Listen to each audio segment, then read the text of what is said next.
Obrigado, Florzinha. Muito bem. A gente já começa então o nosso estudo de hoje. Tema livre, para a gente discutir temas gerais aqui dos nossos estudos, né? É importante sempre reforçar essa nossa proposta, porque normalmente quando nós estamos sempre presos a um estudo sistematizado, como é o caso do estudo sistematizado que a gente faz tanto do Livro dos Espíritos como do Evangelho segundo o Espiritismo, nós somos ali meio que obrigados a seguir um roteiro para que a gente vá desenvolvendo as nossas ideias segundo até mesmo a proposta pedagógica de Allan Kardec.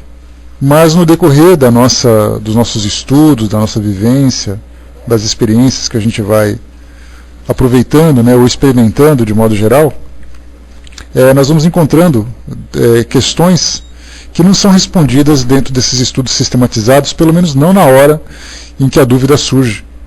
Então, esse espaço nosso é para que a gente tenha essa liberdade de hoje conversar sobre os assuntos diversos, né, e a dificuldade que a gente encontra é de não conseguir elaborar a resposta, né, com uma base literária, uma base mais desenvolvida. Então a tentativa que a gente tem é de fazer com que o assunto seja ali desenvolvido da melhor forma, e que se por acaso houver alguma dúvida ou houver ali algum equívoco nas respostas, a gente volta a pesquisar e depois traz a resposta de uma forma mais consistente. Daí então essa nossa proposta aqui, né, de deixarmos apenas a liberdade de conversarmos sobre assuntos diversos. Então, bom dia para todo mundo que chegou. E a gente começa então. Vamos lá. Qual é a ideia que vocês têm para lançar, as dúvidas que vocês queiram colocar para nós? Fiquem à vontade, sem preconceitos, sem preocupações. Se a pergunta é muito simples, se a pergunta é complexa, se a gente acha que a nossa pergunta é boba. A pior dúvida é aquela dúvida que a gente acha que é boba, porque ela vai ficar cozinhando durante muito tempo e ela pode ser respondida de uma forma bastante simples, bastante objetiva, nos tirando, né, dessa âncora que fica prendendo, né, que a gente não consegue nunca desvencilhar desse nó. Então, vamos lá. Qual é a proposta de vocês? O que vocês querem começar tratando? Fiquem à vontade, estamos aqui à disposição. Aguardando. O irmão X colocou para nós: Allan Kardec pode ter sido considerado um suicida inconsciente pelo excesso de trabalho? Segundo o Dr. Demer, que era um amigo de Kardec, amigo pessoal de Kardec, médico, e depois de desencarnado como um espírito em condição mediana, né, um espírito equilibrado, ele trouxe para nós, através da psicografia do grupo da Sociedade Parisiense, tanto na Revista Espírita como no livro Céu e Inferno, algumas orientações a Kardec para que ele tomasse cuidado com sua saúde.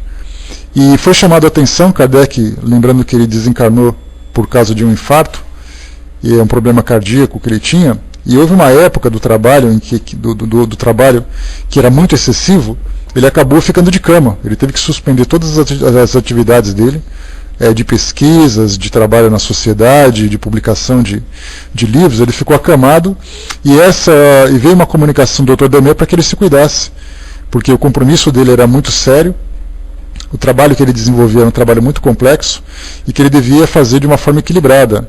E foi dito que se ele viesse a desencarnar por causa de um excesso de trabalho, a forma dele desencarnar seria considerado de um auto-assassínio. Esse foi o termo que foi utilizado pelo Dr. Demer, que seria quase que um suicídio. É importante a gente lembrar o seguinte, né? Quando se fala em suicídio, o suicídio ele é intencional e o indivíduo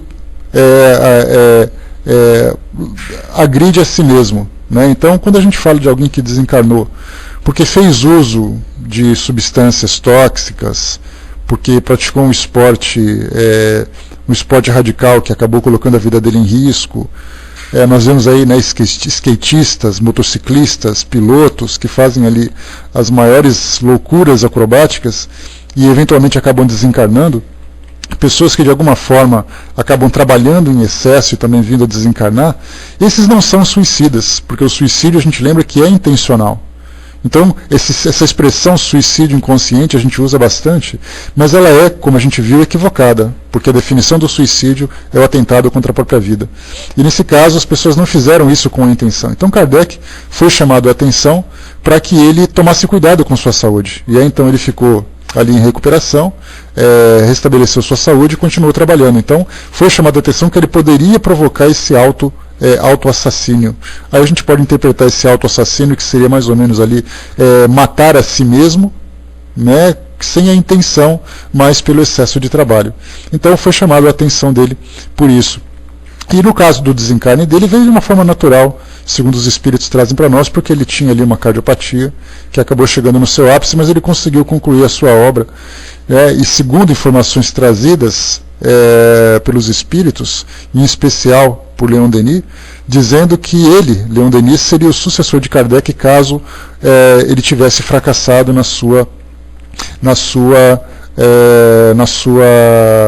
no trabalho, no compromisso que ele tinha assumido. Mas ele conseguiu cumprir direitinho o seu papel, deixou para nós todo esse legado, e a gente hoje estuda e desenvolve, né, através dos nossos estudos, das nossas pesquisas, das informações trazidas do mundo espiritual também.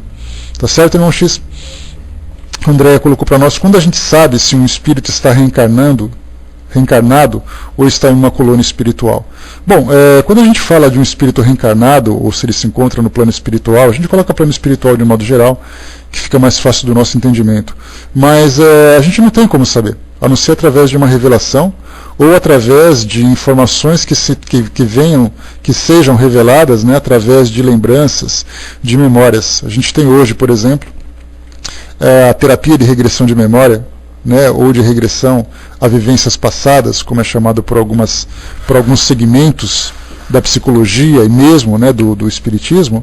Algumas pessoas que têm lembranças de suas existências, algumas pessoas que trazem ali, através desse processo terapêutico, trazem memórias, informações que são indícios, né? A gente lê em evidências de uma encarnação, porque quando se fala em comprovação de alguém encarnado ou não encarnado, nós temos aquele processo que são 3 etapas, que a gente sempre comenta.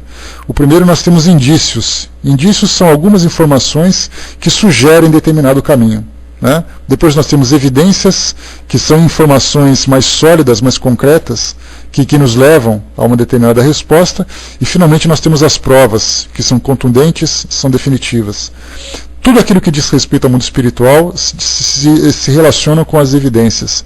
Nós não podemos provar a existência do espírito, não pelo menos dentro da metodologia científica que nós dispomos hoje.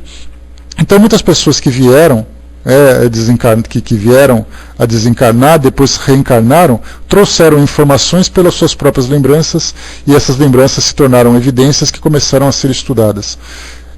Algumas revelações chegam para nós, mas são revelações que não são sólidas, não são consistentes, de espíritos. Por exemplo, né, foi dito que Emmanuel já teria reencarnado aqui no interior de São Paulo no ano 2000.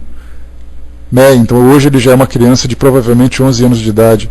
Mas a pergunta fica, né, qual é exatamente a prova, qual é exatamente a base que nós podemos comprovar essa informação? Então, infelizmente, nós não temos, até porque não tem uma necessidade essa informação para o desenvolvimento da nossa sociedade ou para o nosso próprio desenvolvimento, né? O esquecimento do passado, ele é importante não apenas para o próprio indivíduo que vai reencarnar, como também para todas as pessoas que o cercam, porque do contrário, se tivermos uma revelação de que alguém do passado veio a reencarnar, essa pessoa pode ser tratada de modo diferente, ela pode ser perseguida, ela pode sofrer preconceito, ela pode ser adorada, atrapalhando o seu planejamento reencarnatório. Então, na verdade, os espíritos nos orientam que não há nenhum tipo não há nenhuma forma de nós comprovarmos a reencarnação de alguém, a não ser que seja de uma revelação, através de uma revelação, e ainda assim, né, quando os espíritos também nos orientam, que é importante que todas as orientações que chegam para nós do plano espiritual merecem a nossa atenção, merece a nossa análise com bastante cuidado. Tá legal, Andréia? Então, a gente não tem como comprovar, até porque o período na erraticidade, né? A erraticidade é aquele período em que o espírito se encontra no mundo espiritual, se desenvolvendo, se reequilibrando, aprendendo, trabalhando, até que chega o momento dele voltar a reencarnar. Aqueles espíritos que não mais reencarnam, aqui no nosso mundo, eles já não são mais espíritos erráticos, né? Não são espíritos na erraticidade, mas são espíritos numa condição definitiva, pelo menos aqui no que diz respeito ao nosso mundo físico, aqui no nosso planeta. Mas aqueles espíritos que se encontram no mundo espiritual, eles estão ali se desenvolvendo, e alguns deles, alguns casos mais raros, né, que são aqueles espíritos que reencarnam imediatamente após o seu desencarne, conforme a sua necessidade. Ele veio desencarnar e em seguida já foi planejado o seu retorno, que são exceções, né? Mas a regra é aquele período, né, mais ou menos longo, de acordo com a necessidade do espírito, em que ele vai se planejando, vai se reconstruindo, até que chega o momento dele reencarnar. E isso pode durar 10 anos, 20 anos, 100 anos, a gente não tem como estabelecer, porque cada espírito tem ali sua própria história, tem ali suas próprias necessidades. Tá legal?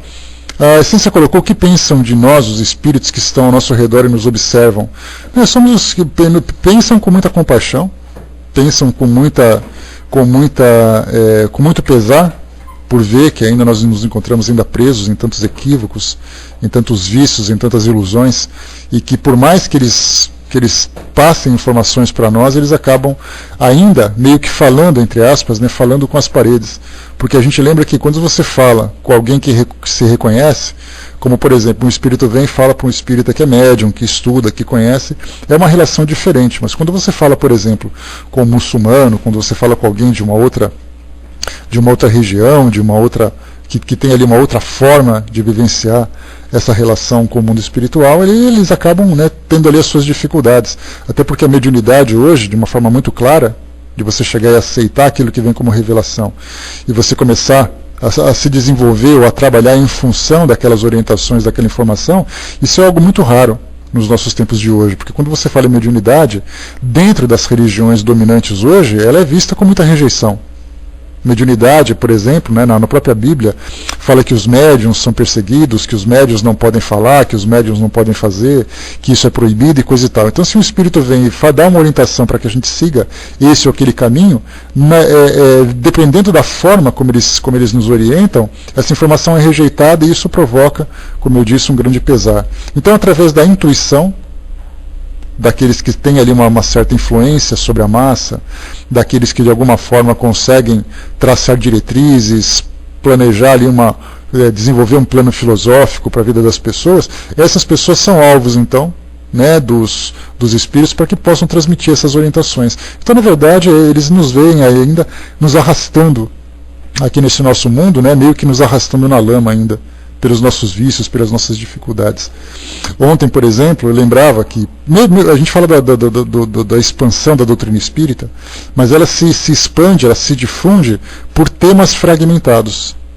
A gente não tem uma doutrina aceita de modo completo por todas as pessoas. A gente vê alguém que acha interessante a ideia da reencarnação, a gente tem pessoas que acham interessante a ideia de vidas passadas, de comunicação com os espíritos, com aqueles que partiram e tudo mais. Então a gente percebe que são ideias que as pessoas aceitam, mas que elas não se preocupam em fazer um estudo mais aprofundado.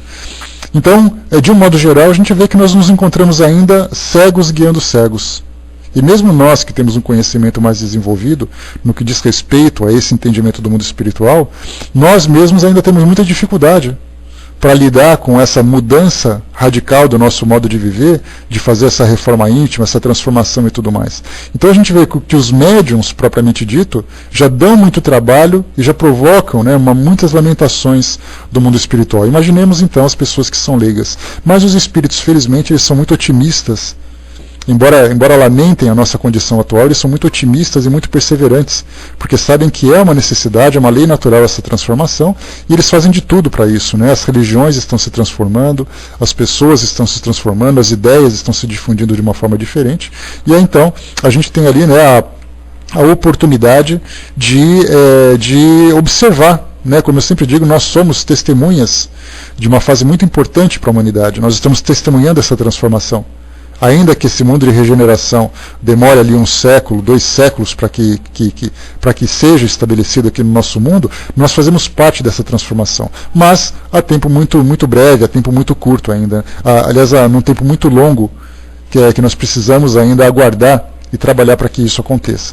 Né? Então essa é a visão que eles têm de nós, né? Inclusive a gente pode ver pela quantidade de livros que eles nos escrevem, falando da mesma coisa, falando de uma forma diferente, explicando, corrigindo, tentando orientar e tudo mais, a gente resiste a essa proposta. A gente continua vivendo a nossa vidinha ali de faz de conta, tentando satisfazer as nossas necessidades imediatas, os prazeres que a gente sempre busca, né? Mas, né, tudo a seu tempo. Se a gente não se desenvolve pelo amor, a gente vai pela dor. E a dor está batendo na porta de todo mundo aí, né? Vamos lá então, continuando aqui um pouquinho, tá? Depois eu volto um pouquinho para os sonhos, Essência, só para poder pegar aqui a orientação do pessoal, a pergunta do pessoal, depois a gente volta na sua de novo, tá legal? O Braço colocou, né, quando algum avião ou satélite passa por alguma colônia espiritual, há uma desestruturação da mesma. O Braço, a gente lembra sempre, né, que quando se trata de fluidos, né, não importa quais sejam as estruturas que se encontrem no mundo espiritual, elas não sofrem nenhum tipo de influência dos objetos sólidos, né, que tem no nosso mundo hoje. Então não tem nenhum tipo de preocupação com relação a isso. Só que para nós ainda se torna uma dúvida muito grande como isso funciona exatamente. A gente sabe que pelo fato do fluido não sofrer nenhum tipo de influência da matéria, assim como, por exemplo, né, os espíritos podem atravessar portas, podem atravessar paredes, que não há nenhum tipo de resistência para aqueles espíritos já com um perispírito mais fluido, mais sutil, né? Então eles podem ali passar à vontade, né? Agora, como isso acontece na prática? A gente não tem nenhum tipo de analogia, infelizmente ainda, para poder ter uma resposta mais pronta, né? Mas certamente, né, pelo que eles nos orientam, não há nenhum tipo de influência. Se fosse assim, né, a partir do momento que você atravessa um corpo de um espírito que se encontra na tua frente, você sentiria alguma coisa e ele também sentiria, né? Só que pelo que eles nos revelam, infelizmente não há nada ainda de sólido, né? Vamos lá então, que vocês colocaram, a Darlene colocou para nós aqui também, né? Bom dia pessoal que chegou. Outro dia vi que a ajuda no plano espiritual depende da quantidade de amigos que se tem no plano espiritual e de preces. Por exemplo, se 2 espíritos estão no mesmo nível no umbral, porém, aquele que é mais assistido é a mais rápida a intervenção da espiritualidade superior. Isso procede? A gente lembra sempre, Darlene, que as vibrações que nós emitimos no mundo espiritual, para as pessoas, envolvendo as pessoas com as nossas preces, com as nossas orientações, elas são muito mais eficazes conforme a aceitação dela. Nós somos aqui em 46 pessoas. Todos nós podemos fazer uma prece ao mesmo tempo direcionada para uma pessoa. Se ela não estiver preocupada com isso, se ela estiver em outra sintonia, vai ser simplesmente ali fluidos jogados ao vento, digamos assim, né? Então, na verdade, é a intenção da pessoa de receber e se colocar à disposição. Nós lembramos que ninguém no mundo espiritual, ou mesmo no mundo físico aqui onde nós nos encontramos, se encontra destituído de amparo. A gente lembra que nós não precisamos implorar para Deus para ajudar alguém, porque Deus sabe exatamente quais são as nossas necessidades. E quando nós fazemos uma prece solicitando essa ajuda, na verdade somos nós que estamos ali direcionando essa ajuda através dessa conexão com Deus, da mudança do nosso padrão mental. E os espíritos, da mesma forma, também podem vir nos ajudar em determinada situação, desde que nós sejamos merecedores. Não adianta a gente querer fazer pedidos para o mundo espiritual, insistir e acontecer e evocar ali legiões e mais legiões, para que venham ao nosso auxílio, se nós não estivermos em condição para isso.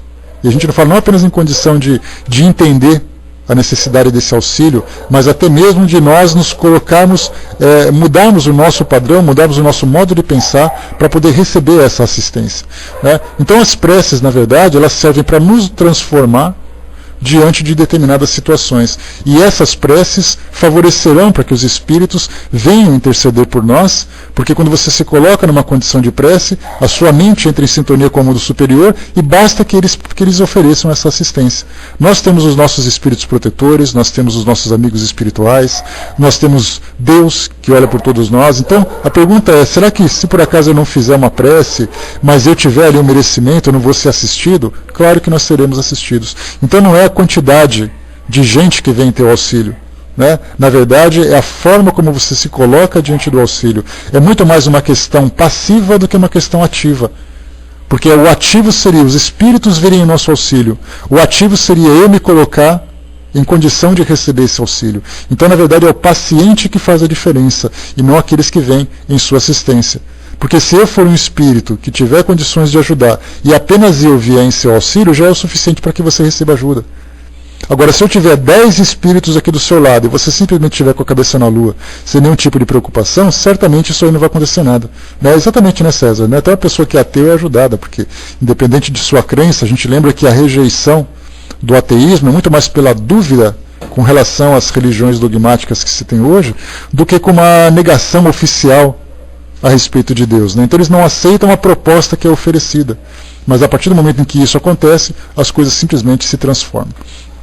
Né? Tá ligado, Arlene? Se não for isso, por favor, depois você me insista aqui na pergunta para a gente aprofundar um pouquinho mais. Deixa eu ver aqui o que foi colocado.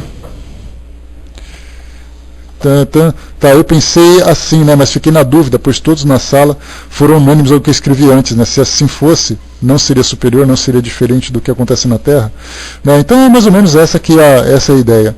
A Vaninha colocou para nós, acho que da mesma forma que nós abrimos a guarda para os obsessores, creio que nesse caso o espírito pode abrir o coração para receber os bons fluidos, irá recebê-los mais facilmente. Né? Perfeito, Vaninha. Né, se milhares de pessoas pedirem por um que não está aberto a receber essa boa vibração, e meia dúzia pedirem por um que esteja apto para receber, esse segundo vai ser mais ajudado. Se um fizer um pedido e esse estiver apto a receber, certamente ele vai ser assistido naquele mesmo momento. Né? Então a gente vê que é tudo uma questão de postura. Então a gente fica muito preocupado em pedir, mas a gente não se preocupa em receber. Essa que é a grande questão. A gente quer que todo mundo venha, porque esse, infelizmente, é um vício que nós temos hoje na humanidade, esse vício do pedinte. Né? Nós somos pedintes inveterados. A gente sempre quer que as coisas aconteçam, mas a gente nunca trabalha para poder receber. E aquela orientação que os espíritos oferecem para nós, que até Jesus oferece para nós, batei e a porta vai se abrir.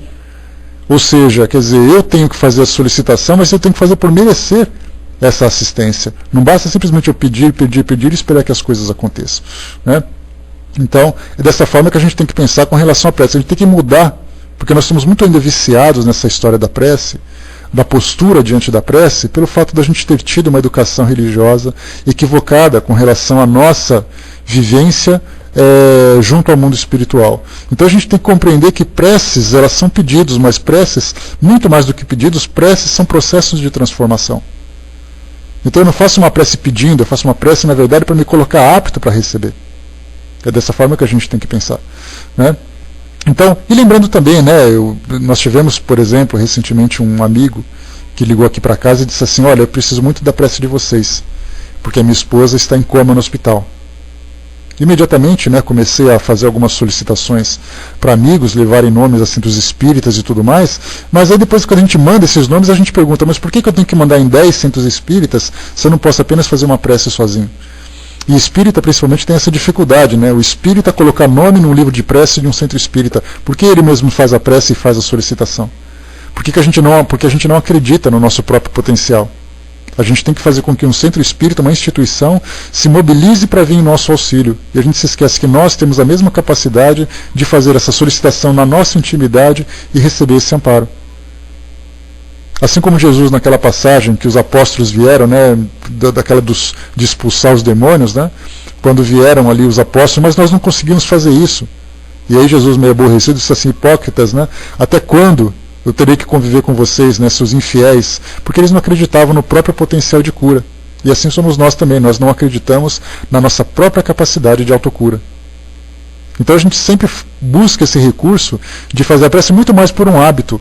Como eu coloquei para vocês, eu mandei essas solicitações para esses centros espíritas, fiz as minhas orações, direcionei as minhas preces, assim como eles também, né, eu conversei com esse amigo ontem, e ele falou, nós estamos aqui rezando o terço e tudo mais, né, porque ele professa a fé católica, e ainda assim a gente pergunta, né, poxa, mas há necessidade de a gente mobilizar o mundo espiritual para que isso aconteça? Na verdade, basta que a nossa fé entre em ação. E como nós temos uma fé vacilante, a gente precisa ainda desse tipo de assistência, né, desse tipo de recurso, que é muito mais uma muleta psicológica do que um atendimento propriamente dito. Voltando aqui um pouquinho, deixa eu ver o que vocês colocaram. Tadalene, não sei se era isso que você queria colocar, mas estamos ali, né? Deixa eu ver aqui, né? O Cantelmo colocou ali uma questão, mas ele já saiu da sala. O que mais que foi colocado? Bom, a Essência colocou para nós um pouco mais acima também, com relação aos sonhos. Deixa eu pegar aqui de volta. Aqui em cima, né? O que pensar da significação atribuída aos sonhos. Quando nós fizemos um estudo a respeito dos sonhos, aqui no nosso livro dos Espíritos, nós fizemos uma abordagem com tríplice aspecto. O primeiro aspecto é com relação ao fenômeno psicológico do sonho. Nós temos ali, por exemplo, Freud, que foi ali o pai da psicanálise, e ele dizia que os sonhos nada mais são do que a manifestação do nosso inconsciente. Então as nossas preocupações, os nossos medos, as nossas frustrações acabam sendo elaboradas através de imagens que a nossa mente é capaz de interpretar. Então esse é o aspecto psicológico. O segundo aspecto é o aspecto de influência do dia a dia.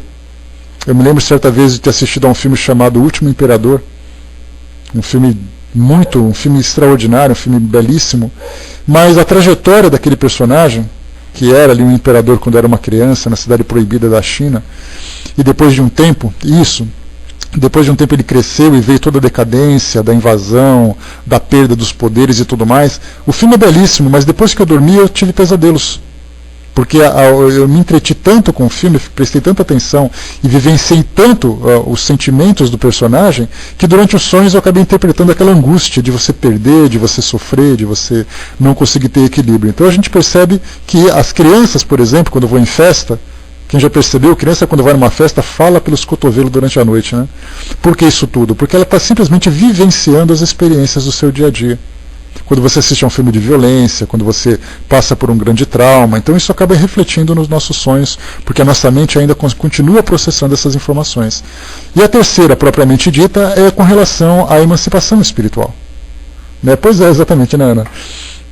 Então, com relação à emancipação do espírito, quando ele vivencia experiências no mundo espiritual. Então ele se emancipa, tem contatos, vai a lugares, vivencia experiências, e depois quando o espírito desperta, ele traz ali algumas informações registradas, mas ainda de uma forma confusa, de uma forma assim que não conseguiu processar de uma forma correta. Então a gente pergunta, quando a gente sonha, qual é exatamente ali a origem dessas lembranças que chegam para nós? É o efeito do nosso inconsciente? É o efeito do nosso dia a dia? Ou é o efeito do sonho? É muito difícil da gente trazer para nós essa informação.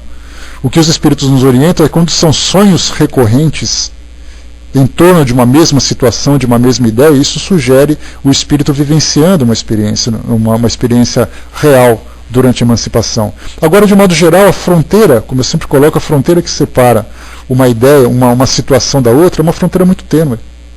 Aquilo pode ser real, aquilo pode não ser. O importante é que toda informação que seja lembrada no dia seguinte, ela seja aproveitada da melhor forma, sempre para promover o nosso crescimento.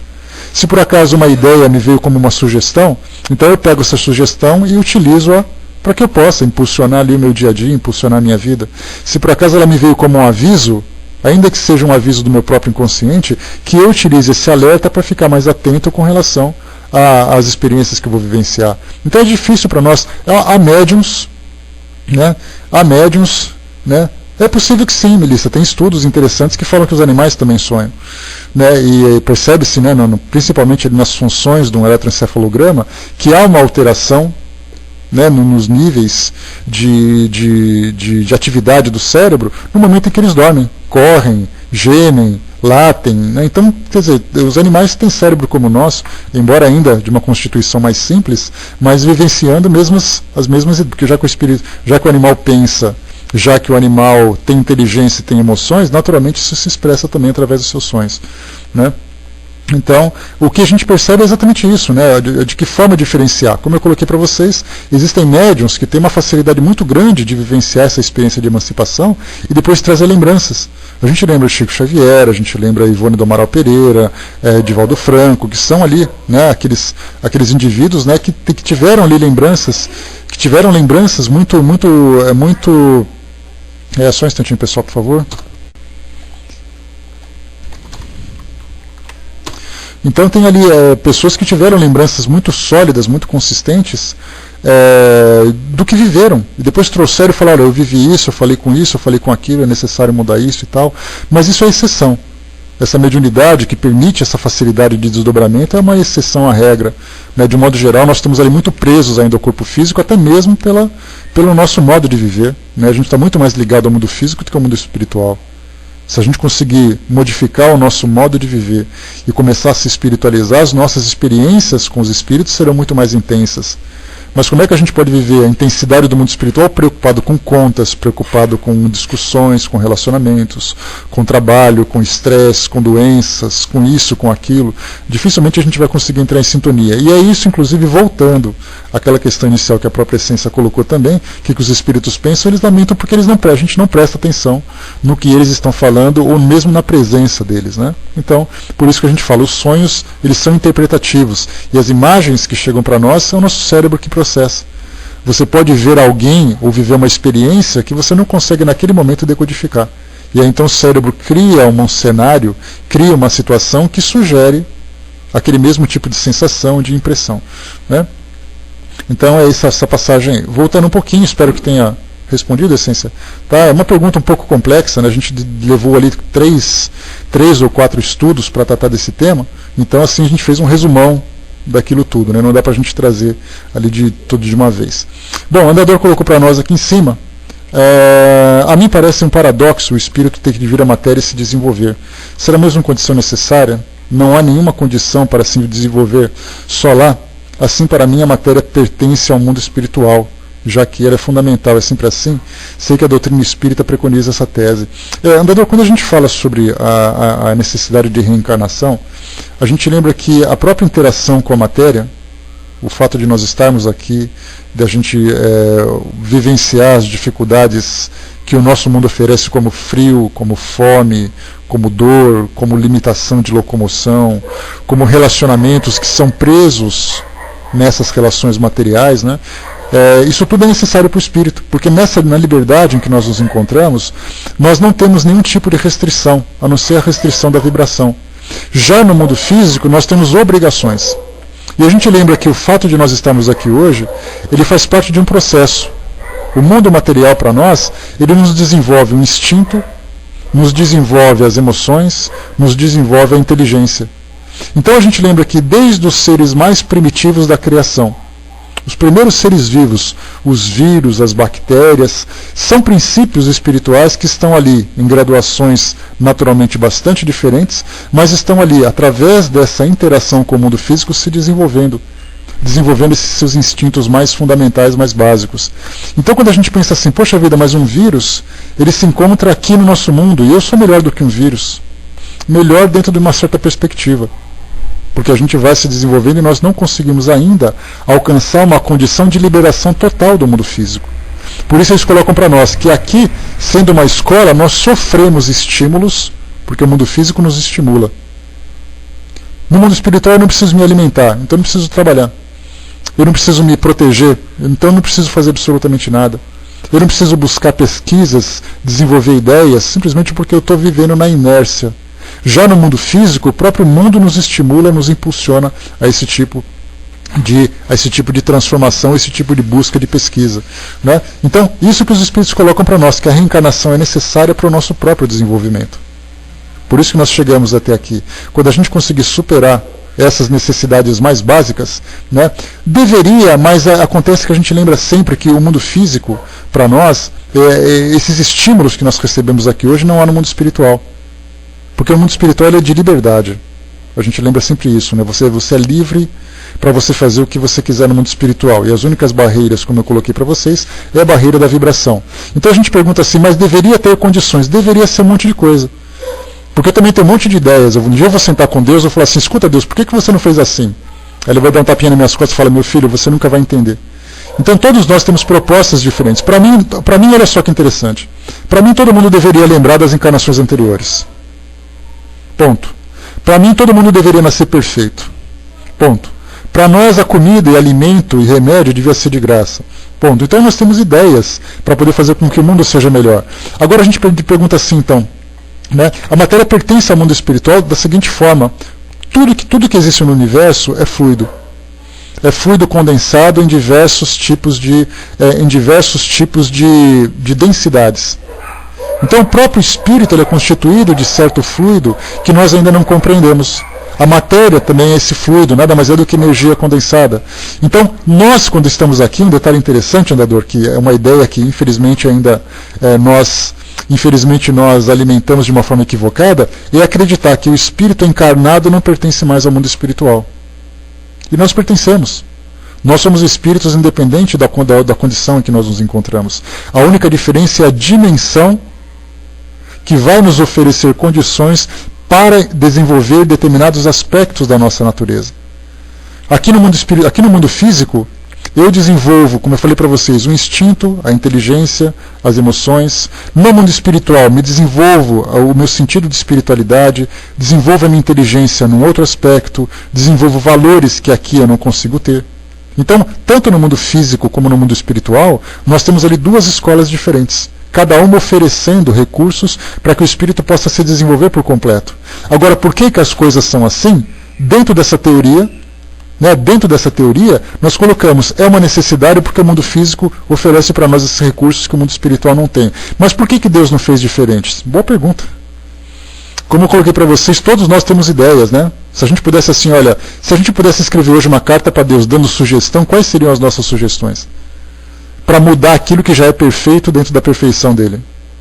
Porque as leis naturais são perfeitas, imutáveis e absolutas. Mas dentro da nossa perspectiva de achar que aqui é muito sofrido, aqui é muito incômodo, aqui não é legal, tem coisa diferente para se fazer e coisa e tal, a gente vai mudar. Só que o interessante é que a nossa proposta vai ser sempre de conforto. A gente fala, Deus, tem que ser assim? Ele vai dizer, tem porque você é teimoso. Mas Deus, não dá para fazer coisa diferente? Não, não dá, não vem com essa porque você está me enrolando. Então as nossas propostas são sempre visando o nosso bem-estar. Só que nós ainda não temos condições de vivenciar esse bem-estar. Porque nós vivemos em função ainda dos prazeres, das sensações, do egoísmo. E daí então esse nosso mundo físico nos oferece uma série de restrições para que a gente possa conter esses nossos impulsos inferiores ou essas tendências negativas que nós trazemos. Quando a gente conseguir de fato dominar tudo aquilo que pertence a tudo aquilo que faz parte da nossa personalidade, dominar aquilo que é negativo, a gente não tem mais necessidade das encarnações materiais. Ou pelo menos dentro da forma material como nós vivemos hoje. Os mundos mais sutis vão se oferecendo para nós. Né? O Armando colocou, né? O mundo, né, é da forma, que é porque nos 6 dias da criação não tinha ninguém para dar opinião. Né? Pois é, 6 dias ele conseguiu, o mundo, né? 6 dias ele conseguiu construir o mundo. Né? Imagina se tivesse um monte de gente dando opinião ali, né? Essa é uma piada bem interessante que a gente sempre ouve. Então, na verdade, andador, quando você coloca assim, por que tem que ser assim, existem muitas situações que a gente não compreende por causa da nossa perspectiva. É o que eu sempre coloco para vocês terem uma ideia. Uma formiga que vive num arbusto, para ela aquele arbusto é o universo dela. Pelo seu nível de consciência, que é praticamente nulo, ela vive em função de instintos. Embora ela consiga se comunicar com as suas parceiras, embora ela consiga construir a sua casa, né, embora ela saiba onde buscar comida, ela sabe o que comer, ela tem ali as necessidades fisiológicas delas, reprodutiva, de cheiro, de sei lá o quê. Então para ela, aquele arbusto, ou aquele buraco onde ela se encontra, é o universo dela. Só que a formiga se encontra não apenas no buraco e num arbusto, mas ela faz parte de um terreno que pertence a um continente, que pertence a um planeta, que pertence a um sistema solar, que pertence a uma galáxia e que pertence ao universo, e que ela não se dá conta disso. Então, da nossa parte, que somos aqui humanos, que temos a nossa inteligência desenvolvida até determinado limite, nós temos essa prepotência, essa arrogância de acreditar que nós somos capazes de compreender tudo. De chegar assim, Deus, conta todos os segredos do universo que eu vou entender. Infelizmente não. Porque dentro do nosso mundo, a gente acredita hoje, só para a gente ter uma ideia, que o nosso mundo, dentro de bilhões de bilhões de bilhões de planetas que existem por aí espalhados, nós acreditamos que o nosso mundo é o único habitado. Nós somos a formiguinha acreditando que o nosso buraco é o único que tem formiga. Então a gente vê que são muitas informações ainda que nós não somos capazes de absorver e que o nosso conhecimento não atinge. Até porque essa questão do desenvolvimento da inteligência é uma necessidade que nós temos que buscar e conquistar. A gente lembra que se hoje a gente manda homem para o espaço, se hoje a gente tem a telecomunicação, a informática, a engenharia, a medicina, tudo aquilo que diz respeito à ciência humana, Foi uma conquista nossa, que ela veio se desenvolvendo com o passar do tempo. Há 500 anos, a gente se lembra, os homens tinham medo de circunnavegar o nosso planeta porque acreditava que ia cair num abismo. 500 anos apenas. Há 100 anos, o homem não era capaz de tirar os pés do chão. Pelo menos não através dos aviões. Então a gente vê que existem muitas conquistas ainda para todos nós, não apenas no que diz respeito à ciência do nosso mundo hoje, mas ao conhecimento do mundo espiritual. Nós estamos agora tendo uma noção, que há 150 anos foi revelado para nós, uma noção de que o mundo espiritual é diferente daquele misticismo que foi passado. Há 150 anos apenas, nós descobrimos que a vida no mundo espiritual é muito mais dinâmica do que nós imaginamos.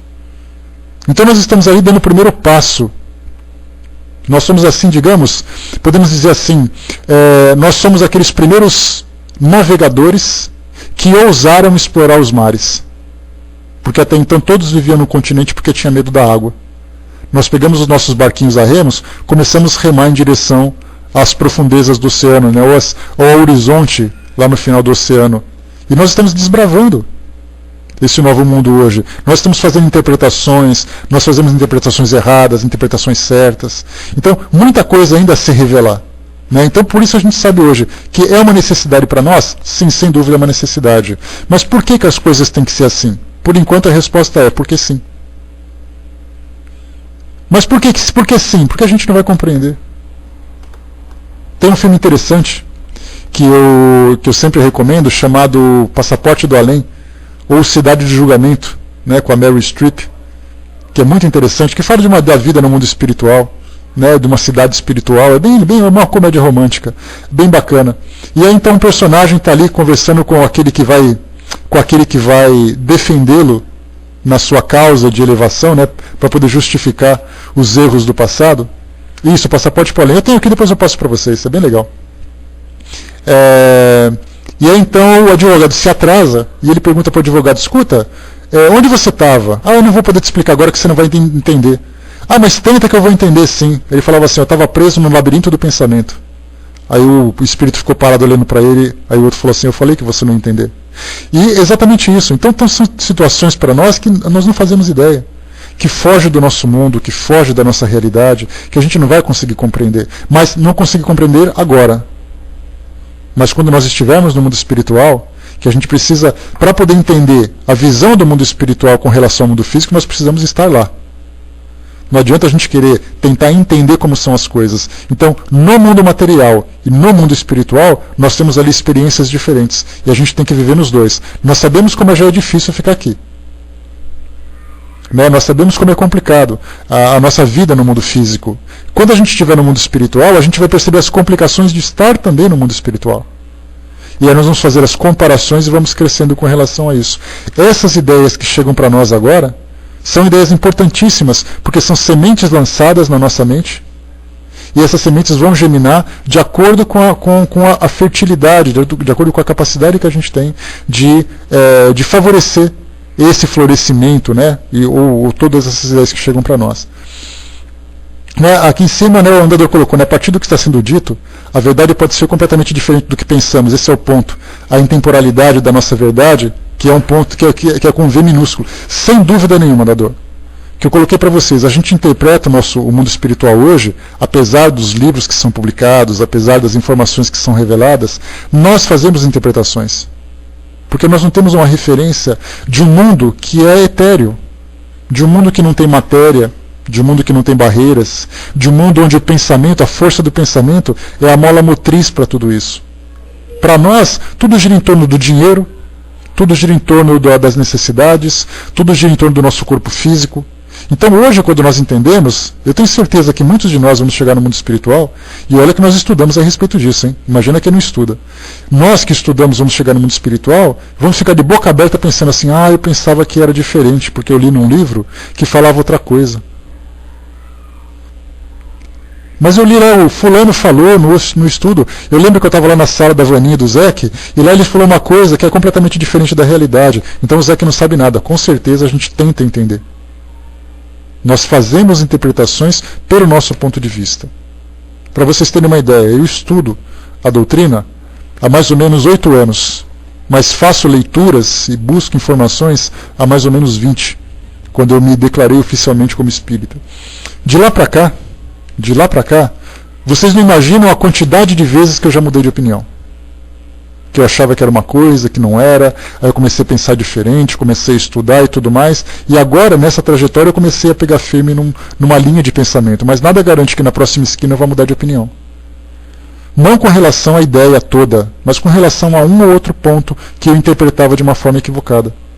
Todos nós estamos sujeitos a essa mudança de opinião conforme as ideias vão surgindo. A gente sempre tem uma opinião desde que um espírito venha e conte uma novidade para a gente.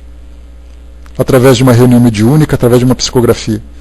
De repente a gente para e diz assim, opa, mas eu tinha estudado errado, era diferente então. Então a gente certamente vai reformular muitas e muitas vezes as nossas ideias. Como eu disse para vocês, tem espíritos desencarnados que sequer se dão conta da realidade deles. Nós que estamos aqui no mundo material, estamos tentando fazer uma interpretação do que acontece lá. É mais ou menos assim, eu já coloquei esse exemplo, que eu acho que ele é o mais adequado, o mais interessante. Vamos pegar, por exemplo, aqui, deixa eu ver, a Ju. A Ju está lá na Itália. Aí eu falo, Ju, conta sobre a Itália para mim. Aí ela me fala, porque eu fui na rua, porque eu fui comprar não sei o quê, porque eu comi não sei o quê, passou na televisão tal coisa, etc e tal. Aí de repente eu chego para todo mundo, pessoal, olha, eu sei tudo sobre a Itália. É mesmo? Você já foi lá? Não, a Ju me contou. Quer dizer, como é que eu vou saber alguma coisa de um lugar que eu nunca estive? Até mesmo ela, que vive em Nápoles ali quietinha, será que ela conhece alguma coisa da Itália de um modo geral? Não, ela simplesmente interpreta as informações que chegam para ela. Assim acontece com a gente também com relação ao mundo espiritual. A gente interpreta aquilo que chega. Quando a gente estiver lá, estiver consciente e orientado daquela realidade, aí então as coisas serão diferentes, a gente vai conseguir entender. A Belle colocou lá em cima, depois que você indica um livro sobre as passagens de Jesus de acordo com o Espiritismo, eu não entendi que você tinha colocado esse... Ah, tá, um livro sobre essas passagens. Rei, qual é o nome daquele livro que você me passou, meu amigo? Passa para mim aquele título, por favor. O Reinaldo me mandou um livro muito interessante sobre as interpretações dos evangelhos. Qual é mesmo, Rei? Pega para mim, por gentileza. Beleza, o Reinaldo vai pegar para nós um livro bem interessante que vai trazer muitas instruções a esse respeito. Deixa eu ver aqui, o Armes colocou lá em cima, eu costumo dizer em alguns casos, ou mesmo na maioria dos casos, que a verdade de hoje poderá ser a mentira de amanhã, né? Tudo uma questão de interpretação. Deixa eu ver o que vocês colocaram, né? O César colocou, né, quando se procura a verdade, não se mente, né? Pode se interpretar mal, mas mentir não. Exatamente ali. Porque quando você usa de má fé para criar uma verdade, intencionalmente, então você precisa de uma certa restrição, né?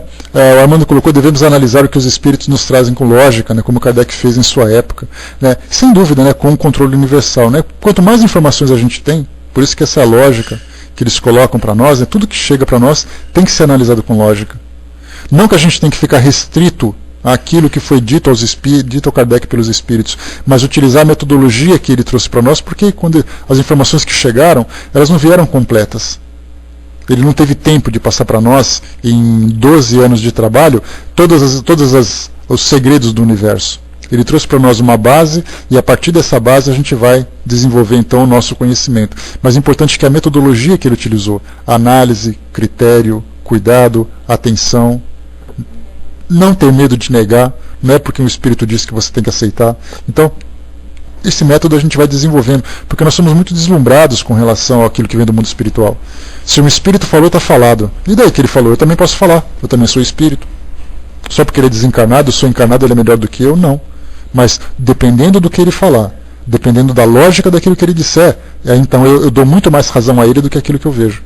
Até porque ele estando desencarnado, ele tem uma visão diferente da minha. Mas não significa que seja certo ou errada. É isso que faz a diferença para todos nós. Então respeito todo mundo tem. Ele tem o respeito, eu também tenho. Né? A Mia colocou em cima também, eu penso que também muito do que você conhece já vem gravado no seu HD. Provavelmente sim, né, Mia? Mas eu li muitos romances, né? Tá ali, ó, o Reinaldo colocou para nós o Sermão da Montanha, de Rodolfo Caligares. Tá, Beli? Se você quiser depois ler esse livro, ele é bem interessante porque faz uma análise de todas as passagens dos evangelhos e vale a pena fazer a leitura para quem gosta desse tema. Né? Porque não é todo mundo que gosta. A gente lembra que o conhecimento doutrinário ele é muito vasto. E aí então cada um segue por uma tendência. Tem pessoas que gostam muito mais de estudar mediunidade, tem outros que gostam de estudar muito mais ciência, tem outros que gostam muito mais de evangelho, tem outros que se dedicam à Bíblia e tudo mais, né? Cada um busca o seu próprio conhecimento, né? Sim, Belen, fundamental em conhecer essa história. Não adianta a gente fazer citação se a gente não conhece essa realidade, né? E certamente a gente tem muito que conhecer. Quem tem uma preocupação muito grande com o estudo são os evangélicos. Gostam muito de estudar essa parte, né? Tem muito a ensinar, porque conhecem história, conhecem geografia, conhecem passagem, né? A gente não discute questões espirituais, a gente fala de história, de fatos, e eles têm estudos muito intensos e muito profundos a esse respeito. Essa que é interessante. Né? Qual é a sua máxima do ponto de vista espiritual de uma pessoa adulta que mente muito? Né? Olha, Melissa, esse tipo de comportamento é fuga, né? É uma tentativa de fazer com que você crie, né, um mundo fantasiado para poder justificar as suas ações. Mas certamente a gente lembra que todo tipo de ação gera reação, e nesse caso, né, se você por acaso cria uma determinada verdade, você vai receber depois como consequência a realidade, né? E a realidade é sempre muito mais dura. Então, na verdade, né, isso acaba sendo até patológico, dependendo da situação. Isso é que é importante lembrar. Né, o Armando colocou, né, o ruim, né, é que se aceita tudo, né, às vezes por causa de um médium ou outro, né, pelo próprio espírito, né, temos que ter cuidado para idolatrar, é fácil, preenche um vazio. O que eu falei para você, né, irmão, para vocês agora, né, a gente tem uma tendência muito natural a se deslumbrar, principalmente pelo fato da gente não ter um contato ostensivo, um contato claro e direto e contínuo com o mundo espiritual. Então qualquer informação que chega através de um fenômeno mediúnico já é o suficiente para deslumbrar as massas. Quando a gente coloca que essa ideia de quando você vai promover um estudo, quando você vai fazer uma reunião, quando você vai fazer o estudo de um livro, de uma obra, sei lá qual seja, e você busca na doutrina revelações, você espera de imediato a manifestação de Gasparzinho, copo mexendo, cortina chacoalhando, portas batendo e tudo mais, né? Porque a gente busca isso tudo. Tanto é assim que basta você colocar um programa na televisão que trate de fenômenos espirituais, seja ele fictício, seja ele real, um filme, uma história, né? Às vezes você pode pegar um filme de terror, por exemplo, que tem ali fantasmas aparecendo. Esse filme com certeza vai ter uma fila enorme de público, porque as pessoas buscam esse tipo de ideia. E é exatamente aquilo que hoje a gente percebe também nos programas de televisão, aqueles programas de televisão que tratam desses assuntos. Então, se você fala de sexualidade, se você fala de fenômenos espirituais, esses dois assuntos são os que dão mais audiência. E até mesmo de violência também acaba sendo, né? Mas a gente vê que o interesse acaba crescendo exatamente porque é para nós alguma coisa nova, né? Ele colocou que o desconhecido chama atenção e sem dúvida nenhuma chama. E daí então, né, pelo fato da grande maioria da população estar ainda muito presa a essa questão de ilusões, de fantasias com relação ao misticismo que existe na nossa relação com o mundo espiritual, qualquer coisa que chega mais concreta, porque é muito fácil você dizer assim, não, porque o fulano falou com o anjo, fulano falou com o santo, fulano falou com Deus, fulano falou com Jesus, fulano com não sei o quê. Então quando se fala assim é uma questão muito subjetiva, que eu posso inventar uma história, ter tido uma ilusão e dizer que isso foi uma revelação. Agora quando vem um e fala comigo pessoalmente, eu estou falando com ele, porque eu vi, porque o médium estava ali e tudo mais, é muito diferente do que eu criar essa ideia. E daí então as informações que chegam por esses canais mediúnicos são aceitos com muito mais facilidade. Só que as pessoas acabam, pelo fato de estarem deslumbradas, não terem ali a capacidade de filtrar a informação. E não filtrando a informação, né, verdades e mentiras e equívocos acabam sendo transmitidos de um modo geral. Deixa eu ver aqui. Eu não vi tua pergunta. Por favor, coloca de novo, Essência. Tá, apareceu até na área de texto novamente, por favor. Deixa eu ver o que foi colocado. Tá, Melissa, não sei se eu respondi sua pergunta. Era aquilo que você queria? Você falou sobre esse tipo de postura, né? A gente viu que deu certo. Eu acabei falando assim meio que en passant e não sei se eu me aprofundei nela como você queria. Deixa eu ver aqui, o Braço colocou, né? Como fazer para convocar aqueles espíritos da codificação para fazer um controle universal sobre um assunto novo? Olha, Braço, essa é uma questão que eu sempre reforço, porque a gente sempre quer colocar a seleção de 1970, que foi a melhor, para jogar todas as Copas do Mundo. E a gente se esquece que tem jogadores novos chegando, né? Então, quando você faz, não importa quem vai responder. O que importa, na verdade, é o método. Pode ser o Zezinho, pode ser o Chiquinho, pode ser o Tonho, pode ser a Maria. Se eles falarem a mesma coisa, eu já estou formando uma ideia dentro desse controle universal. Então, na verdade, a gente busca esses grandes expoentes Tem um trabalho muito interessante feito pelo Luiz Gonzaga Pinheiro. Ele é um médium do Nordeste, ele escreveu 2 livros interessantes, Diário de um Doutrinador e outro, Doutrinação, Diálogos e Monólogos, que inclusive esse último eu estou lendo agora. E ele comentava de um processo de obsessão que o grupo dele acabou sofrendo, porque ele era um projeto que ele tinha criado, eu me esqueci o nome agora, eu li ontem, mas eu acabei me esquecendo, mas era assim, de fazer a evocação de personalidades que viveram aqui no nosso mundo físico, para poder contar suas experiências, desde as experiências positivas ou negativas e tal, e isso acabou gerando uma certa hostilidade de alguns segmentos do mundo espiritual que acabaram atrapalhando. Mas eu não sei qual foi a conclusão do trabalho, eu sei que ele conseguiu resolver passar por esse obstáculo e conseguiu desenvolver depois esse projeto, mas eu não sei qual foi a conclusão. Mas a gente vê assim que a nossa preocupação é pegar nomes de nomes reconhecidos, grandes nomes da história, grandes personalidades, isso porque Kardec trouxe. Então a gente fala assim, nossa, ele trouxe um espírito chamado, vamos pegar lá, vai Santo Agostinho, que ele acabou tendo uma certa notoriedade pelo fato dele aparecer de uma forma muito frequente nos nossos estudos. Mas se por acaso ele pegasse uma Santa Bárbara, por exemplo, e ela falasse a mesma coisa, ela se tornaria um outro expoente. A gente fala de Flammarion. Quem já ouviu falar de Flammarion sem que seja na doutrina espírita? Foi um astrônomo do século XIX, foi um grande estudioso, um grande conhecedor, mas se não fosse pelos estudos doutrinários, eu nunca teria ouvido falar desse homem.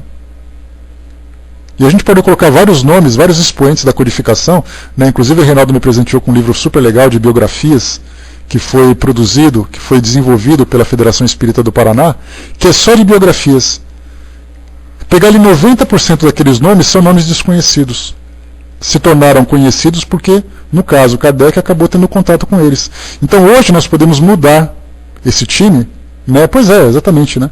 Então a gente pode mudar esse time, mas mantendo o mesmo método. E a pergunta que você colocou, como é que a gente poderia fazer hoje uma nova pesquisa através desse controle universal? A gente simplesmente não faz porque não tem vontade de fazer. Você se lembra que eu tinha comentado que eu fiz uma tentativa de fazer assim, um mini controle, quando eu mandei ali 3 perguntas a respeito de colônias, a respeito de animais e a respeito de mudança de fluidos.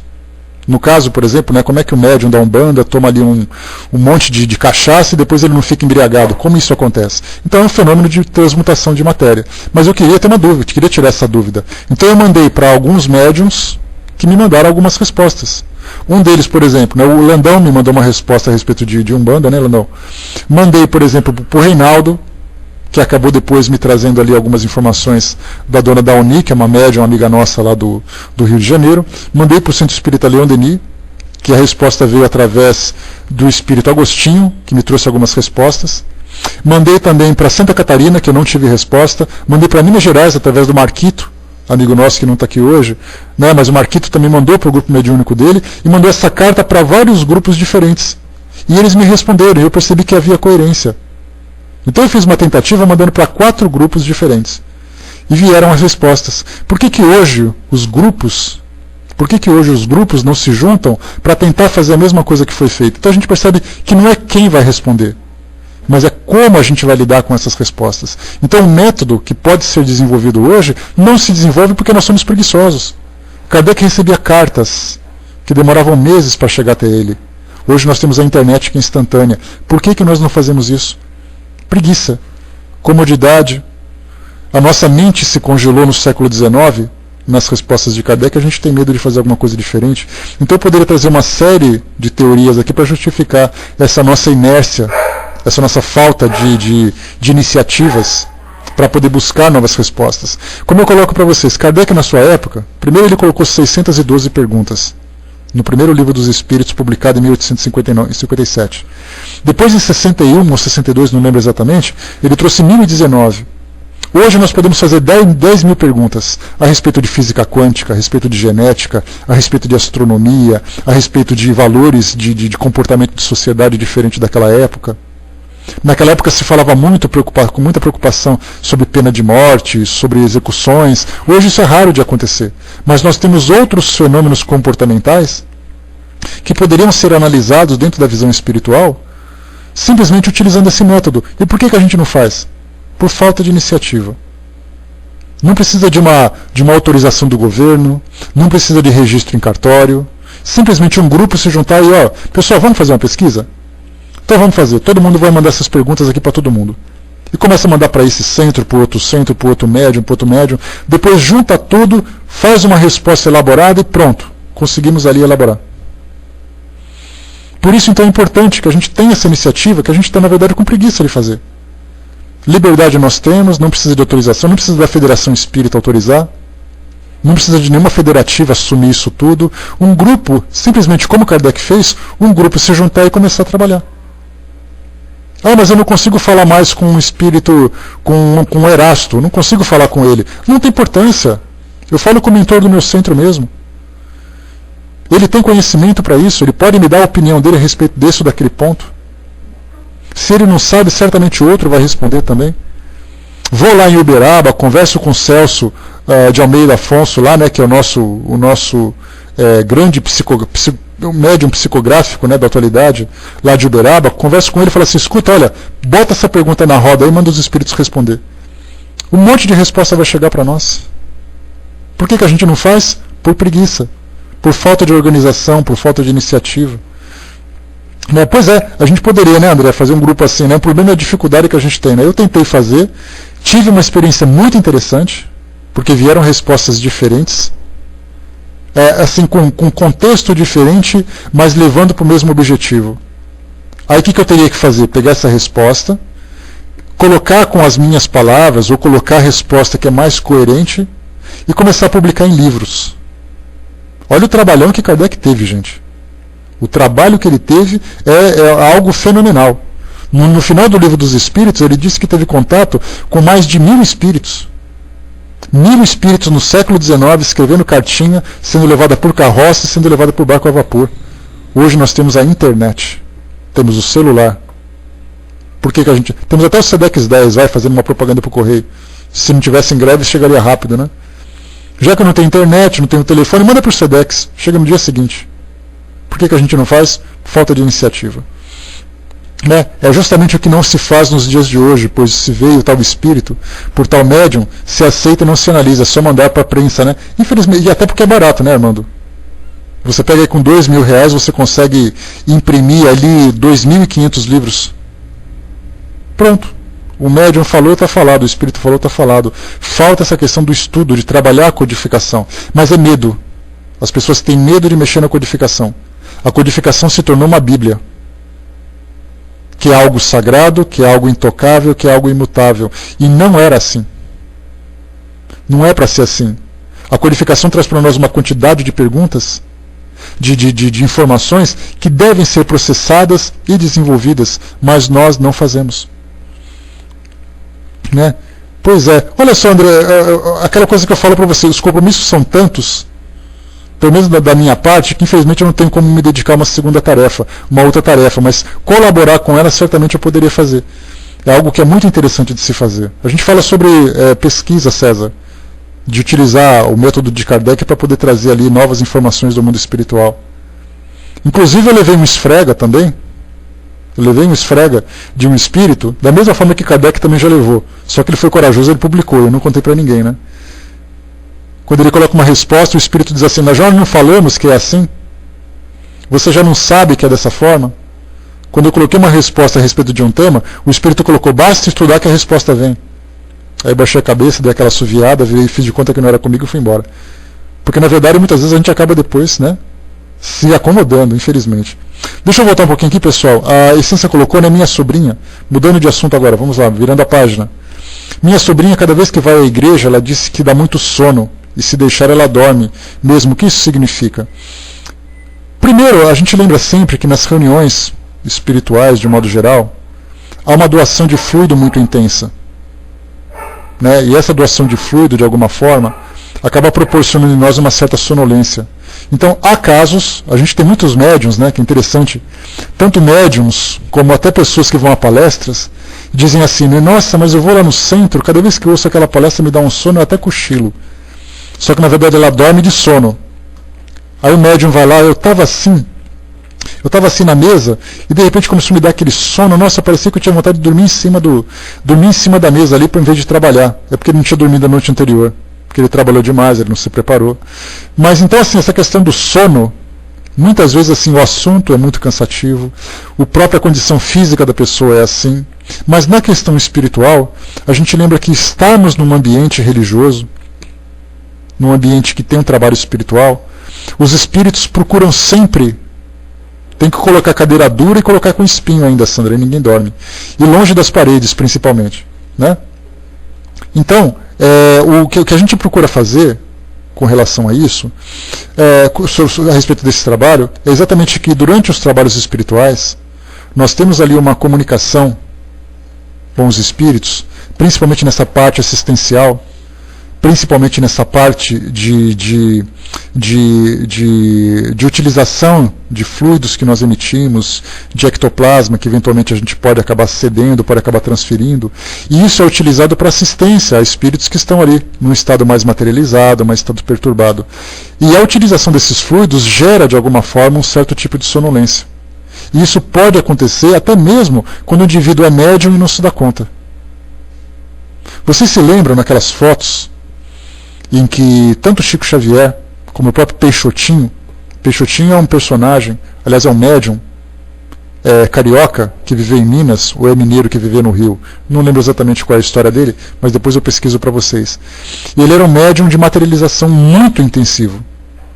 Os fenômenos que ele provocava eram assim, fenômenos únicos, de materialização de espíritos, de movimentação de objetos, tudo isso por causa de um fluido que ele doava. Mineiro que viveu no Rio, né? Obrigado, Francis. E aí então, durante o trabalho mediúnico, a gente percebia que ele ficava inconsciente. Ele simplesmente deixava a cabeça dele cair para o lado e aí os fluidos iam sendo retirados ou iam sendo expelidos. Né? Então a gente lembra sempre que muitas pessoas são médiums que são capazes de fazer a doação desses fluidos e não se dão conta.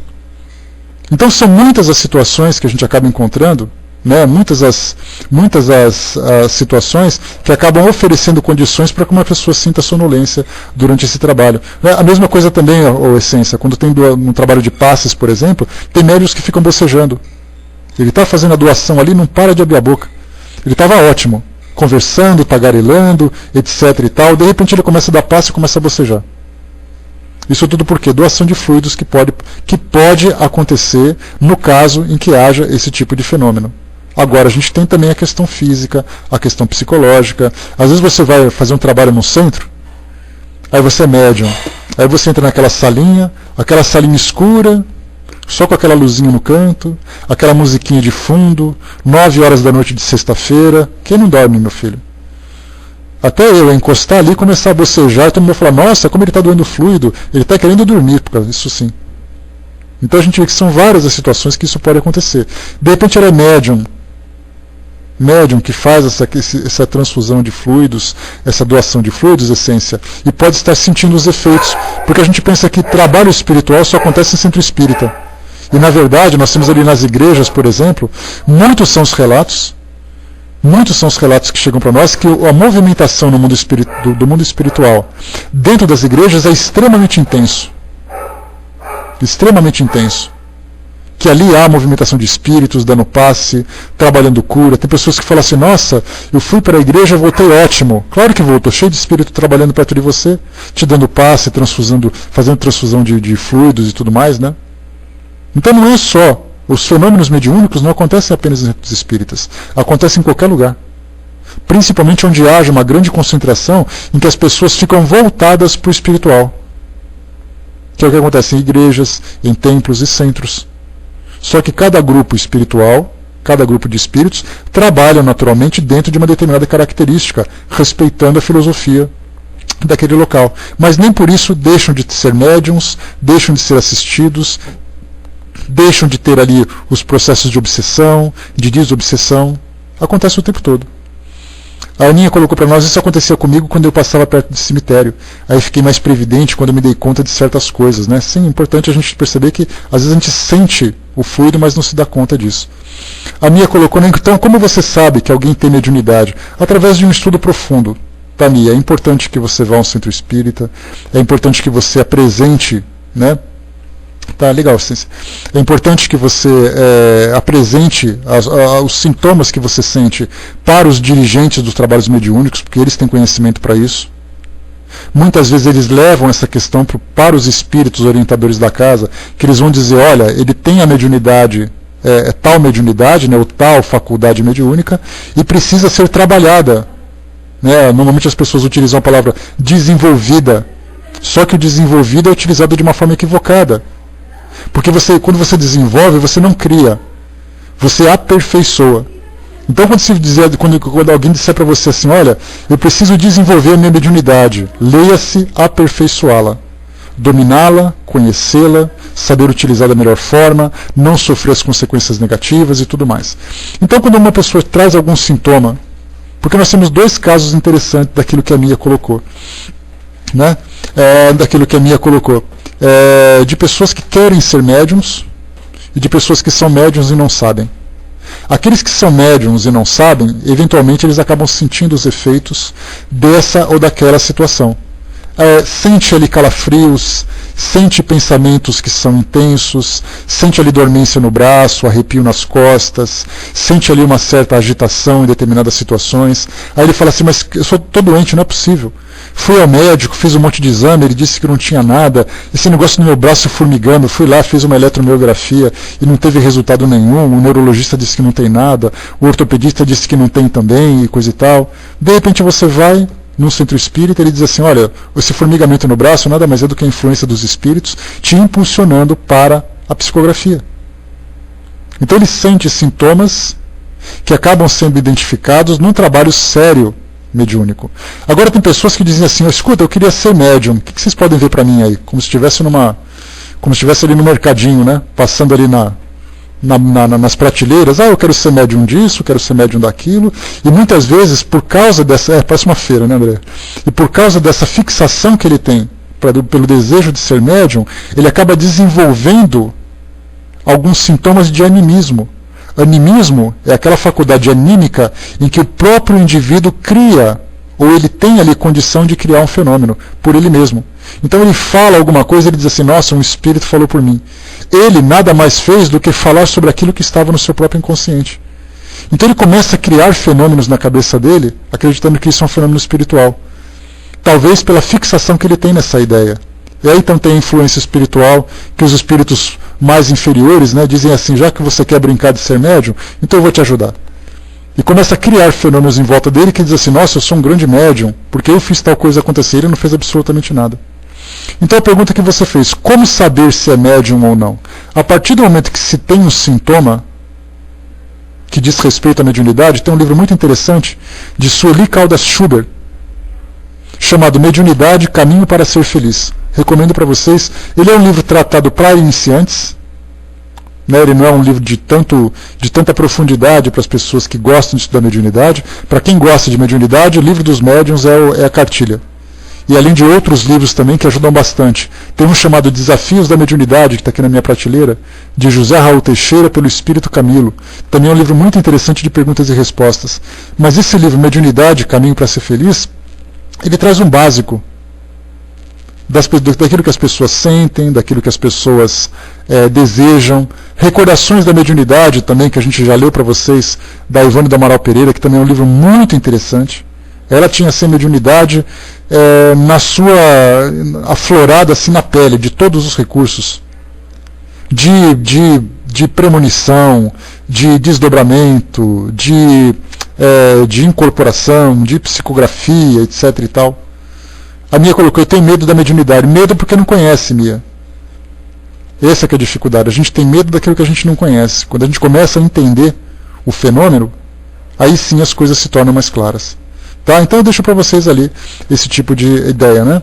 A Mia colocou, né, uma coisa me assusta, quando estou na câmara de passes, meu corpo cresce, fico me sentindo gigante e meu corpo fica formigando. Isso não é mais nada do que emancipação. No momento do passe, quando você está fazendo um trabalho mediúnico, é uma tendência natural do seu perispírito se expandir. É uma faculdade mediúnica que você tem. E quando o espírito expande, você sente o seu corpo crescendo. Mas que na verdade você está ali. Emancipar significa você, como é que eu posso colocar? Significa você se estender. Significa você alcançar mais distante de você. Né? Significa você se desprender algumas vezes, mas esse emancipar é muito mais do que desprender. Significa você se... como é que eu posso colocar? Me fugiu a palavra agora. É você se estender mesmo. Acho que essa é a palavra mais clara. Tem outros casos, Mia, de pessoas que estão em câmara de passe, ou dando passe, ou irradiar. Obrigado, Betinha. Né? Irradiar fica mais fácil, né? Então imagina assim uma lâmpada, que ela tem assim uma pequena voltagem que faz ela brilhar, e de repente você aumenta essa voltagem e a luminosidade dela se expande. É mais ou menos isso. Então tem casos, Mia, de médiums que quando eles estão tomando passe, ou quando eles estão recebendo passe, dando ou recebendo passe, eles sentem como se eles estivessem colados no teto da sala. Aí eles falam assim, eu tive a impressão de que estava flutuando, eu tive a impressão de ver meu corpo de cima para baixo. Por que isso tudo? Porque ele se emancipa naquela hora. É algo que precisa ser trabalhado. É algo que precisa ser controlado para que ele possa dominar esse momento. Porque pelo fato dele não saber, ele simplesmente acaba se perdendo. Vai com Deus, Magali, bom dia. Ele acaba simplesmente se deixando levar pelo fenômeno, pelo fato de não ter domínio sobre ele. Mas a partir do momento que ele tem domínio, aquilo se torna uma ferramenta poderosíssima para ele. Porque ele sabe como fazer, sabe que tem, sabe como cuidar e sabe para que usar. Tudo uma questão de educação. O César colocou um pouquinho ali, isso através do estudo, tá, Mia? Através do estudo da mediunidade, através da leitura de obras que tratem desse assunto, vai te dar muita informação, você vai perder completamente o seu medo. Tá? Tem pessoas que quando acordam no meio da noite não conseguem se mexer, né? Vocês lembram disso? Aquela imobilidade que tem durante o sono. Eu não conseguia me mexer na cama, via um rosto falando comigo e tudo mais. Isso também é um fenômeno mediúnico. Ou pode ser simplesmente uma experiência física que a pessoa vivencia. Né? Então, porque às vezes ela está acordando, pode ser mediúnico, no caso, Cindizinha, quando a pessoa está emancipada, mas o perispírito dela, né, o espírito, não retorna e não se encaixa, digamos assim, completamente no seu corpo, então ela fica ali meio que presa, ela está desperta, mas ela não consegue se mexer. Agora, isso pode também se tornar orgânico. Pessoas que têm aquela catalepsia, porque a catalepsia pode acontecer durante o sono. Né? Então não precisa ter do telefone, tá, gente? Então a catalepsia pode acontecer durante o sono. Muitos de nós sofremos o fenômeno cataléptico durante a noite, daquela paralisia durante o sono, e a gente não se dá conta, porque dura poucos minutos. Só que tem gente que acorda antes do fenômeno acabar. Aí a coisa complica. E para a gente acabar finalmente, meus amigos, rapidamente aqui, deixa eu ver aqui, o César colocou para nós lá em cima, constantemente surgem livros codificados com informações novas do mundo espiritual. Isso é uma continuação das codificações de Kardec. O que a gente colocou, César, a codificação ela foi estabelecida através de um método de controle universal. Vários espíritos, vários médiuns trabalhando em cima do mesmo ponto. Se não houver isso, se for uma informação isolada, nada mais é do que uma informação isolada. Né? Então é importante a gente saber que tudo aquilo que vem de uma forma metodológica, bem desenvolvida, bem pesquisada, bem investigada, isso certamente tem uma informação útil. Aquilo que vem de uma forma isolada é para nós um ponto de partida para novas pesquisas. Não podemos aceitar aquilo como uma revelação definitiva. Os espíritos nos orientam isso. Até porque aquela informação que veio através de um livro pode ser simplesmente a opinião daquele espírito. E opinião por opinião eu também tenho a minha. Né? Isso que é o fato que a gente deve considerar. Então não são todos os livros, né? A informação passa pela credibilidade do informante. Vamos supor, por exemplo, César, uma mensagem que chegou através do Chico Xavier. Ele é um médium que tem uma grande credibilidade. O André Luiz, por exemplo, é um médium que é bastante reconhecido, mas ele simplesmente deu a opinião dele.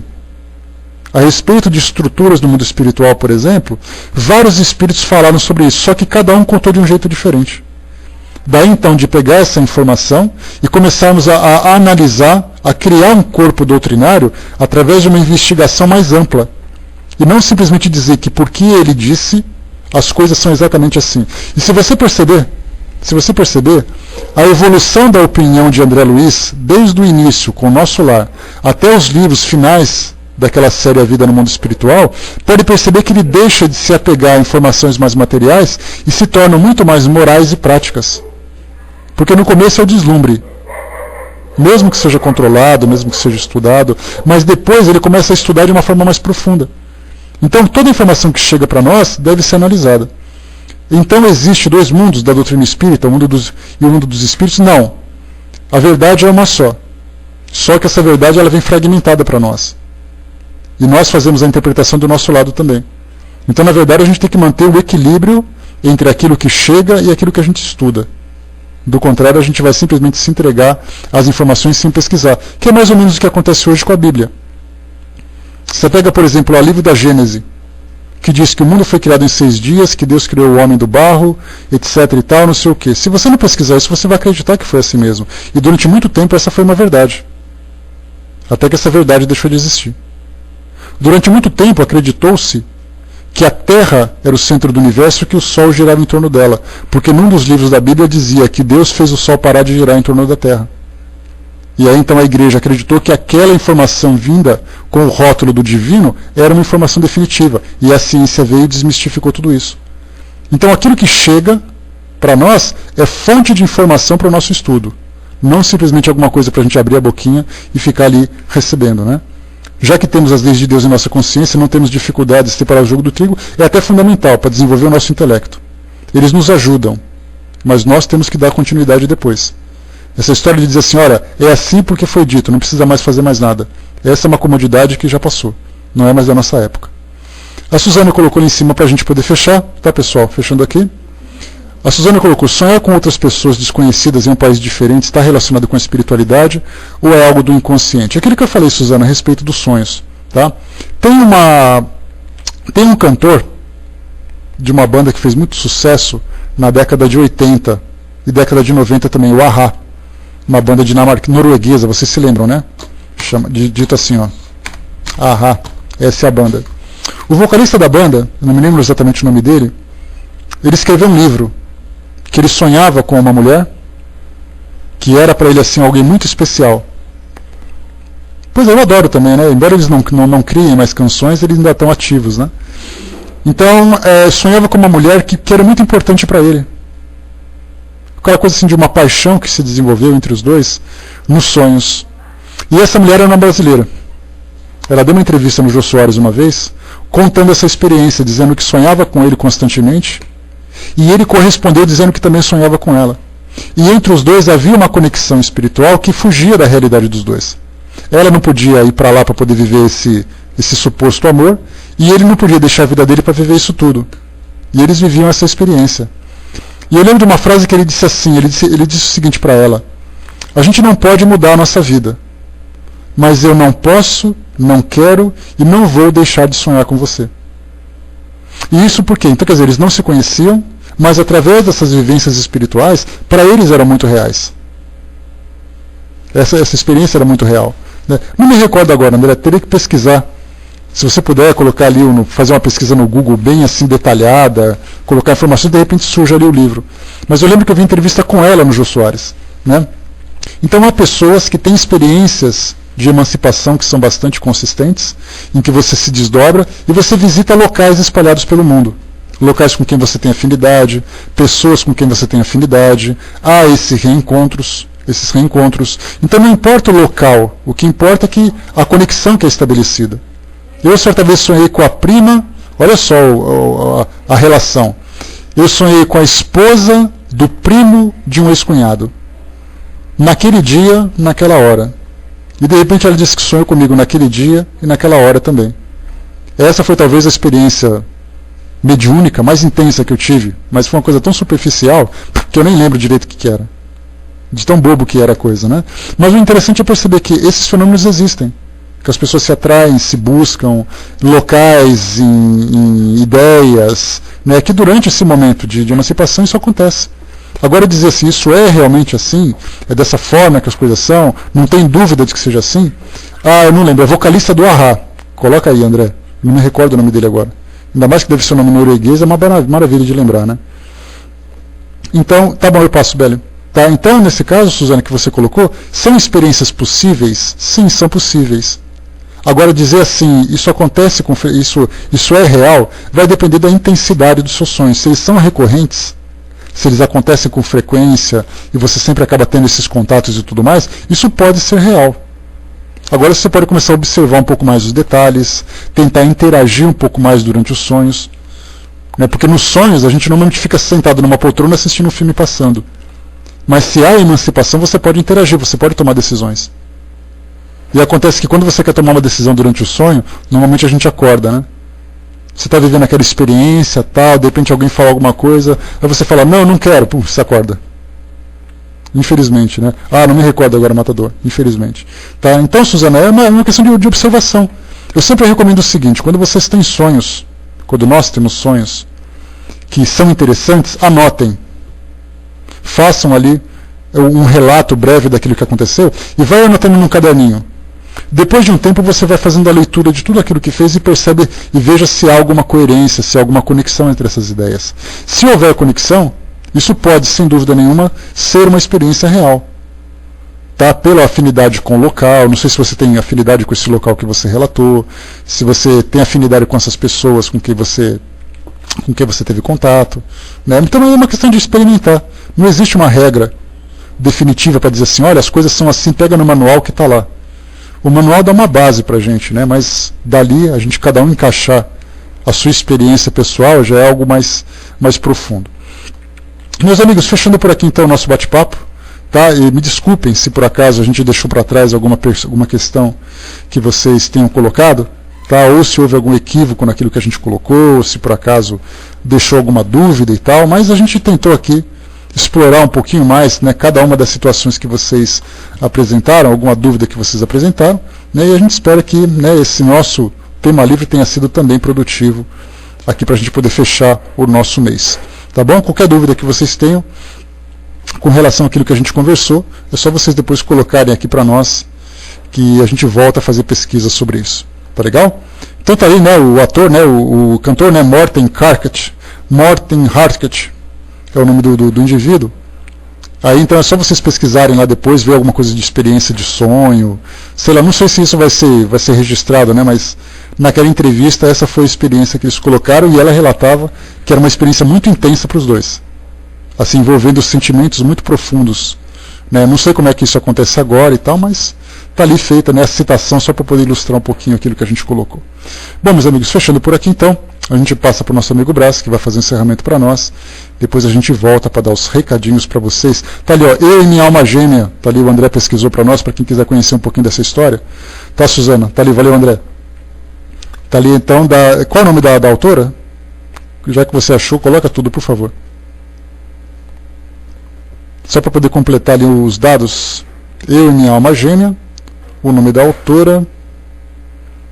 Para ela existe, né, Hermes? Ela acreditava que eles eram almas gêmeas pela intensidade dos sonhos, né? Mas espíritos afins que se buscavam ali durante